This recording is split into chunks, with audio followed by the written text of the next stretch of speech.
Hello Wangson lovers, welcome back to my channel. Part 5 में हमने देखा था कि लान वांगजी वेविसियान, जियांग चैंग और न्यूहसेंग को एक बहुत ही इंटीमेट पोजीशन में देखता है। तो चलिए आज देखते हैं कि उस पोजीशन के पीछे राज क्या था। क्या विंग ने सच में ऐसा कुछ किया था या फिर लान वांगजी को कुछ गलतफहमी हुआ था। तो चलिए उस फ्लैशबैक में।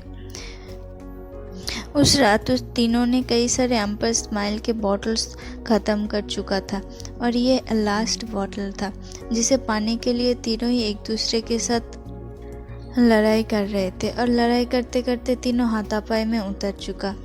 फिर हाथापाई में कब तीनों एक दूसरे के ऊपर गिर गया। पहले तो न्योसेंग के ऊपर विंग और विंग के ऊपर जियांग चैंग गिर गया। तीनों इतना ड्रंक हो चुका था कि उन तीनों को ये सेंस ही नहीं था कि वो लोग कैसे पोजीशन पे है या फिर उन तीनों को वहाँ से उठना भी है। तीनों वहीं पे लेटे हुए एक दूसरे को मेरे ऊपर से हटो कर रहा था। और इस स्ट्रगल में उन लोगों के मुंह से कुछ अजीब आवाज़ भी निकल रहा था। तीनों उस दिन ऐसे एक दूसरे के ऊपर लेटे हुए सो गया। दूसरी तरफ लान वांगजी बहुत ही ज़्यादा फ्रस्ट्रेटेड और हार्ट ब्रोकन था। उसे नहीं पता था कि वो विंग को देख के ऐसा क्यों फील कर रहा था। उसने ये मान लिया था कि उसके अंदर विंग्स के लिए फीलिंग्स था, लेकिन वो कभी उस चीज़ को विंग के सामने इजहार नहीं कर पाया। बल्कि वो तो विंग के सामने ऐसा जताता था कि विंग उसके लिए कोई मायने ही नहीं रखता, बल्कि विंग का होना या ना होना उसके लिए कोई बात ही नहीं है। एक बार के लिए तो उसे लग रहा था कि उसने जो देखा है वो सच नहीं था, वो बिल्कुल भी गलत था, उसकी आंखों को धोखा हुआ है। लेकिन फिर से जब वो सेम चीज़ उसके दिमाग में प्ले हो रहा था, जब वो चीखे वो आवाज़ें, तब उसे अपने आप पर ही गुस्सा आ रहा था। विंग के साथ शादी के बाद उसने क्लाउडियस के बहुत सारे रूल्स को तोड़ दिया था और वो आज फिर से एक बड़ी गलती करने जा रहा था, एक बड़े रूल्स को तोड़ने जा रहा था। उसे क्लाउडियस में उसका दम घुटता आ रहा था। उस जिंगसी में उसे हर जगह विंग की तस्वीर, विंग का स्माइल, विंग का बातें याद आ रहा था। उसने अपने बीचिंग को उठाया और क्लाउडियस से बाहर चला गया। वैसे तो वो खुद डिसिप्लिन इंचार्ज था और कभी कभी नाइट कर्फ्यू का भी इंचार्ज था, लेकिन आज उसके दुख के सामने सारे क्लैन रूल हार मान लिया था। उसने बेचिंग को उठा के बेचिंग के सहारे कहीं दूर उड़ के चला गया। ऐसे ही उड़ते उड़ते काफ़ी टाइम हो चुका था। उसे पता भी नहीं था कि वो किस जगह पे आया है। उसे एक जगह पे थोड़ा रोशनी दिखाई दिया तो वो उस जगह पे चला गया। वो जगह लैंटर्न और बहुत ही ज़्यादा लाइटिंग से भरा हुआ था। बिना कुछ सोचे ही वो अंदर चला गया, लेकिन अंदर जाके उसने जो देखा उससे उसका पूरे शरीर में बिल्कुल करंट खिल गया। उसने कभी सोचा भी नहीं था कि वो ऐसी जगह पे कभी पैर रखेगा, लेकिन क्या करे, सब कुछ विंग की वजह से था। अब तो वो मन में विंग को और भी ज़्यादा हेट करने लगा था। वो जिस जगह पे आया था वो एक ब्रॉथल था। उसने जैसे अंदर पैर रखा, कई सारे लड़कियों ने आके उसके आसपास को घेर लिया।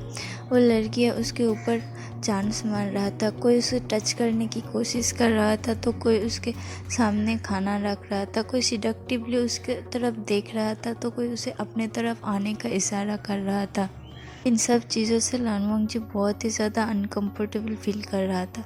वो उस जगह से तुरंत भागना चाहता था, लेकिन तभी उस ब्रॉथल के एक लेडी ने उसके हाथ को पकड़ लिया और उसे जाने नहीं दिया।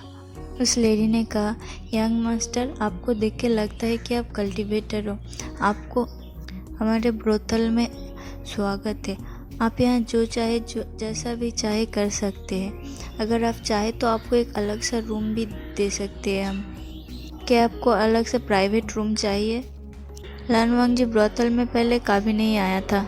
उसे पता नहीं था कि प्राइवेट रूम का मतलब क्या था। उसने बिना जाने ही अपना सिर हिला दिया कि उसे ब्रॉथल का प्राइवेट रूम चाहिए। वो लेडी उसके हाथ को पकड़ के उसे प्राइवेट रूम की तरफ लेके गया। प्राइवेट रूम पे जाके उसके लिए बेड प्रिपेयर किया और उसके लिए शराब और खाना भिजवाया। लंजा ने खाना तो खाया, लेकिन वो कभी ड्रिंक नहीं करता, इसलिए वो ड्रिंक को साइड में ही रख दिया।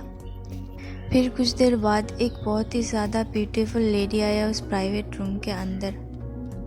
तब 9 बज चुका था। लंजा का सोने का समय हो चुका था। उसने अपने अपर रोब को उतर के रख दिया था और सोने ही जाने वाला था, लेकिन उस लेडी को देख के वो चौंक गया। उसने अपने कांपते हुए वॉइस में कहा, तुम इधर क्या कर रहे हो? उस लेडी ने स्माइल किया, उसकी तरफ देख के और कहा, मुझे आपके लिए भेजा गया है यंग मास्टर। उम्मीद करती हूँ कि मैं आपको खुश कर पाऊँगी। ये कह के उस लेडी उसकी तरफ बढ़ने लगा और सिडक्टिवली लंजा को टच करने लगा। लंजा को इस बात से बहुत ही गुस्सा आया, तो उसने उस लेडी को अपने एक हाथों से अपने आप से दूर झटक दिया और इसकी वजह से वो लेडी थोड़ी दूर जाके अपने पैर के बल गिर गई। वो बहुत ही ज़्यादा प्लीडिंग आई से लानवांग जी की तरफ देख रहा था, लेकिन उसकी आंखों में तो खुशी था। ऐसा लग रहा था कि उसे ज़बरदस्ती ये सब करवाया जा रहा था। जब लानवांग जी ने उसे टच करने के लिए मना कर दिया तो उसके अंदर एक बहुत ही खुशी कम कर रहा था, जो लानवांग जी महसूस कर पा रहा था। लेकिन वो लेडी फिर से उठ गई और लानवांग जी के पैर पे जाके पकड़ लिया। उसने कहा, यंग मास्टर, ये मेरी ड्यूटी है, मुझे आपको खुश करना ही होगा, वरना मैं यहाँ टिक नहीं पाऊँगी। प्लीज़ मुझे अपने आप से दूर मत कीजिए। लेकिन वांग जी ने उसके तरफ देखा और अपने सख्त वॉइस में कहा, दूर हो जाओ यहाँ से और मुझे अकेला रहना है। उसके ये सब कहने के बावजूद भी वो लड़की नहीं सुन रही थी। वो बस उसे प्लीडिंग ही किया जा रहा था, मानो कि उसकी लाइफ उसके ऊपर ही डिपेंड है। कुछ देर बाद लानवांग जी को उस लड़की पर दया आ गया। उसने उस लड़की को उठने की कमेंट किया। उसके कमेंट सुन के वो लड़की उठ के खड़ा हो गया और उसे बो किया। लानवांग जी ने कहा, मेरे पास तुम्हारे लिए एक ऑफ़र है, अगर तुम इसमें हाँ करते हो तो दोनों का ही फ़ायदा होगा। वो लेडी क्वेश्चनिंगली लानवांग जी को देख रहा था। उसे ऐसा लग रहा था कि ये इंसान जो उसे अभी टच करने के लिए मना कर रहा था, वो अभी उससे क्या चाहता है। लानवांग जी ने भी देरी ना की, उस लेडी को अपने पास खींच लिया और उसके कानों में कुछ कहा, जिसे सुन के वो लेडी भी मुस्कुराई। दूसरी तरफ लानवांग जी के फेस पे भी एक मिस्टीरियस स्माइल था, मानो कि उसने कोई जंग जीत लिया है या फिर वो प्रेडिक्ट कर सकता है कि वो जंग जीतने वाला है। उस दिन के बाद से रोज़ रात को लानवांग जी ब्रोथल पे ही जाता था। एक दिन लैंजिरन ने किसी काम के लिए लानवांग जी और वेबुसियान को एक साथ बुलाया था, लेकिन रात हो गया था और वेबुसियान को लानवांग जी कहीं पे भी दिखाई नहीं दे रहा था। तो उसने उसे ढूंढने का कोशिश किया, लेकिन उस रात उसने देखा कि लानवांग जी रूम पे आया ही नहीं। वो खुद भी कई दिनों से जिंगसी पर नहीं गया था। वो जियांग के साथ जियांग के गेस्ट रूम में ही रह रहा था, इसलिए उसे लानवांग जी के बारे में ज़्यादा कुछ पता भी नहीं था। सुबह उठ के उसने देखा कि लानवांग जी जिंगसी में ही है। फिर से नेक्स्ट दिन भी सेम चीज़ रिपीट हुआ। ऐसा करते करते एक हफ्ता बीत गया। अब तो वेबुसियान को क्यूरियोसिटी सताने लगी कि लानवांग जी आखिर रोज़ रात को जाता कहाँ है। तो एक दिन उसने डिसाइड किया कि वो लानवांग जी का पीछा करेगा। बिना किसी को कुछ बताए उसने लानवांग जी के पीछा करते हुए ब्रोथल तक पहुंच गया। वेबुसियान को अपने आंखों पे भरोसा नहीं हो रहा था कि लानवांग जी जैसा लोग कभी भी इस ब्रोथल पे आ सकता है। उसका तो पूरा दुनिया ही मानो उजड़ गया था। उसे अपने दिल में बहुत ही ज़्यादा पेन हो रहा था। ब्रोथल के अंदर जाके उसने एक टैलिस्मैन के ज़रिए अपने आप के भेष को बदल दिया और लानवांग जी को पीछा करने लगा। उधर जाके उसने देखा कि लानवांग जी एक प्राइवेट चेम्बर में घुस गया। कुछ देर बाद एक लेडी गई और खाना और चाय दे के आई लानवांग जी को। फिर उसके आधे घंटे बाद फिर 9 बजने से थोड़ी देर पहले उसने देखा एक बहुत ही ज़्यादा ब्यूटीफुल लेडी लानवांग जी के कमरे के अंदर गया। वो देखना चाहता था बाहर से कि कमरे के अंदर क्या कर रही है और वो क्या हो रहा है, और वो लेडी अब तक बाहर क्यों नहीं आई। लेकिन कमरे का सिक्योरिटी इतना टाइट था कि उसके टैलिस्मैन भी कुछ वर्क नहीं कर रहा था।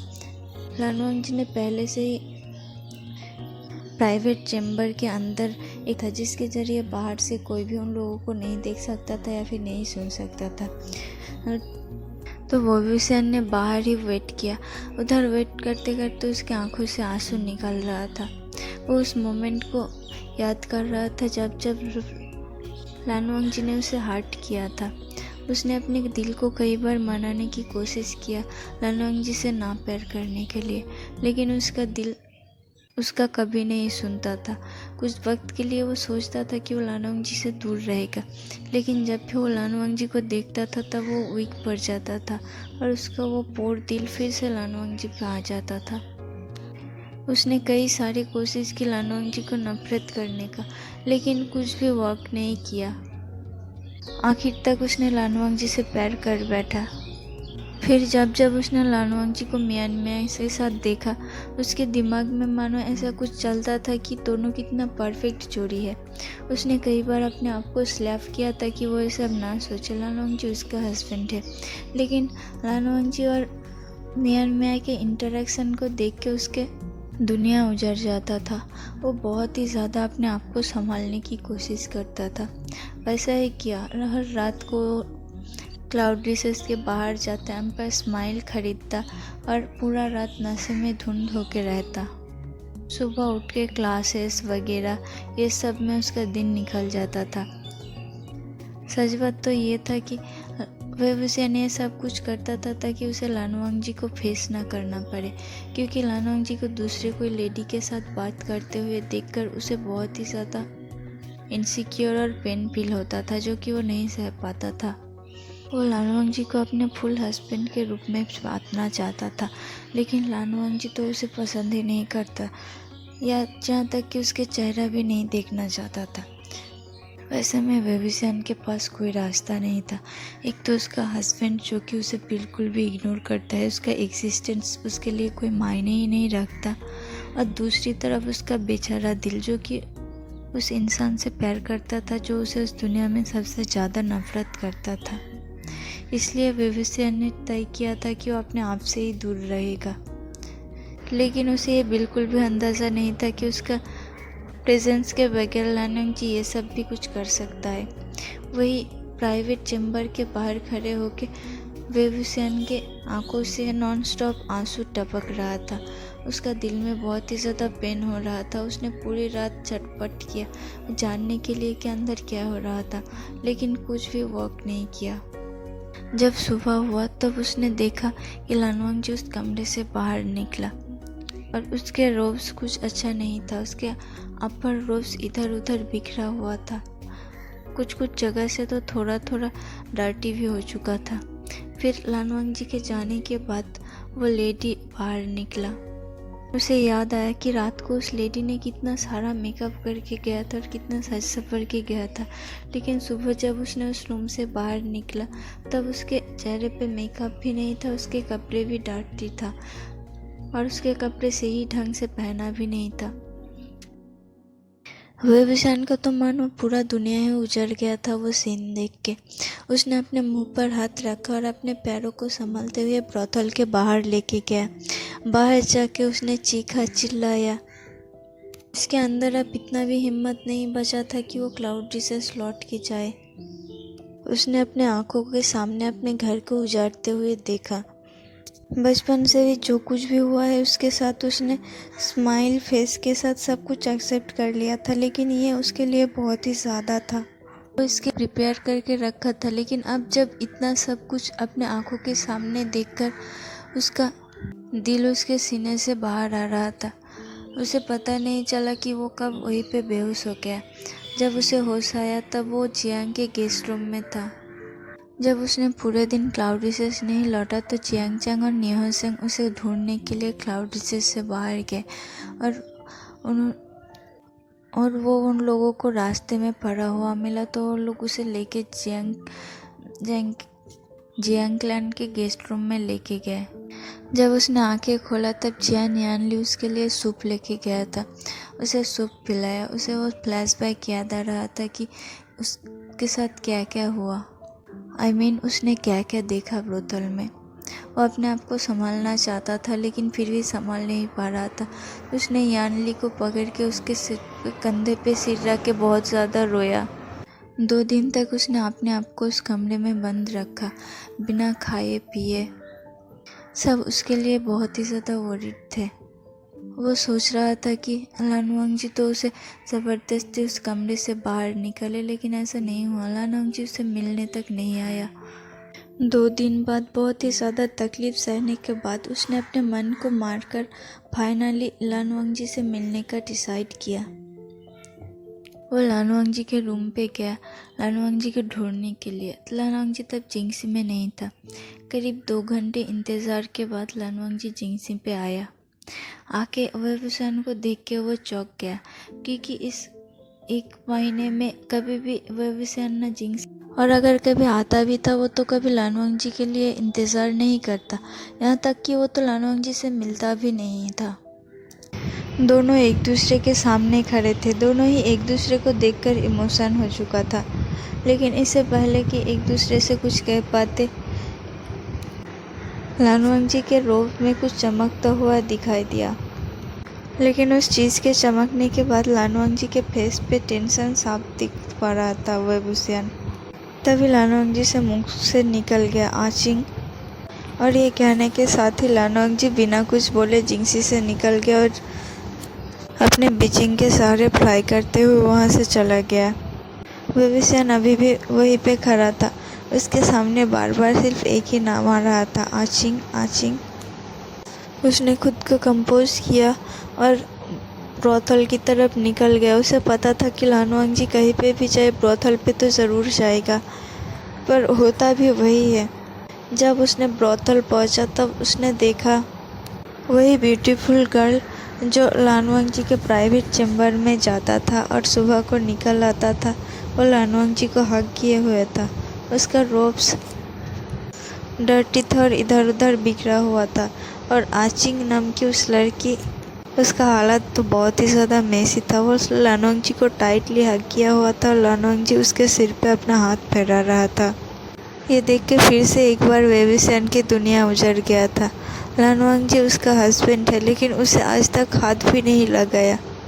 सिर्फ एक बार उसे फोर्सफुली किस किया था, और इस लड़की को कितना प्यार से हग किया हुआ है। उसके बालों में अपना हाथ फैला रहा था। कहीं ना कहीं वेबुसान अपने लिए वो सब चीज़ चाहता था, लेकिन लानवांग जी को दूसरे एक लड़की के साथ देख के उसका अंदर की फीलिंग्स को वो खुद ही नहीं समझ पा रहा था। फिर से वेबुसान अपना मायूस और टूटे हुए दिल के साथ क्लाउड रिसेस वापस आ चुका। उस दिन उसने जिंगसी में ही रुकने का फैसला किया। उस दिन रात को वेबुसान जिंगसी पे ही रुका था। जिंगसी पे अपने चैम्बर में सोया हुआ था, और रात 9 बजे से ठीक पहले ठीक लानवांग जी जिंगसी पे ही गया। उसने उस दिन ब्रोथल नहीं गया था। लानवांग जी का आने का आवाज़ सुनकर वेबुसान अपने कमरे से निकल गया और लानवांग जी से कहा कि उससे कुछ बात करना चाहता है, लेकिन लानवांग जी ने कहा कि वो बहुत ही ज़्यादा टायर्ड है, वो कल सुबह बात करेगा वेइंग से। उस दिन पूरी रात वेइंग ने अपने बेड पर रोते हुए बिता दी। सिर्फ उसके पास उसके बाजू का पिलो ही जानता था कि उस दिन वेबुसान को कितना ज़्यादा हर्ट हुआ था। उसके सारे पेन उसके आंसुओं के द्वारा एक एक करके उसके आंखों से निकल रहा था। वो सारे फीलिंग्स, वो सारे तकलीफ जो कि वेबुसान फिर से नहीं पाना चाहता था, फिर से एक बार वो उसके सामने था, उसे फेस कर रहा था। नेक्स्ट दिन सुबह वेबुसान के जब आंखें खोला तब घड़ी में 10 बज रहा था, और ठीक 10:30 बजे उसका क्लास था। तो उसने अपने चैम्बर से बाहर आ गया, लेकिन उसने देखा कि लानवांग जी उसका वेट कर रहा था। मतलब लानवांग जी जिंगसी पे ही था। उसे तो बिल्कुल भी यकीन नहीं हो रहा था कि लानवांग जी उसका वेट कर रहा था। बाहर निकलते ही दोनों आमने सामने आ गए। लानवांग जी ने कहा, कल रात तुम बात करना चाहते थे। वो इनको समझ नहीं आ रहा था कि वो क्या आंसर थे। वो तो ये भी भूल गया था कि कल रात वो क्या बात करना चाहता था वांग जी के साथ, और बात करने का कोई रीज़न ही नहीं था। रीज़न क्या, कोई बात भी नहीं था करने के लिए। वो लानवांग जी से क्या बात करे। जब उसने अपने आंखों को उठा के लानवांग जी की तरफ देखा तो उसके दिमाग में वो सारे फ्लैशबैक प्ले हुआ जो फर्स्ट दिन से लानवांग जी उसके साथ करता हुआ आ रहा था। उसे तकलीफ़ देना, उसके फिज़िकली मेंटली टॉर्चर करना, किसी और लड़की के साथ रातें बिताना, किसी और लड़की को हग करना, वेबुसियन को इंसल्ट करना। उसके दिमाग में तब ये भी चल रहा था कि जियांग चंग और न्यू सन ने उसके क्या कहा था। एक दिन वो सारे मछली पकड़ रहा था, तब वेबुसियन के तरफ लानवंग जी को कोल्ड ट्रीटमेंट को नोटिस करके जियांग चंग ने कहा था, तुम उसे डिवोर्स देके जियांग क्लांग क्यों नहीं चले आते? वो तो तुम्हें पसंद भी नहीं करता, वो तो तुम्हें हस्बैंड भी नहीं मानता, तो तुम उसके साथ क्यों रह रहे हो? तब न्यू सिंह ने कहा था, हाँ वे मास्टर, आप एक बहुत ही ज़्यादा होनहार कल्टीवेटर हो। लानवंग जी को आपको ऐसा ट्रीट करना नहीं चाहिए। आप रिस्पेक्ट डिज़र्व करते हो, आप उसे छोड़ क्यों नहीं देते? फिर आप एक खूबसूरत सी लड़की को देख के उसके साथ शादी कर लेना। वेबुसियन ये सब कुछ सोच ही रहा था कि लानवंग जी ने उसके हाथों को पकड़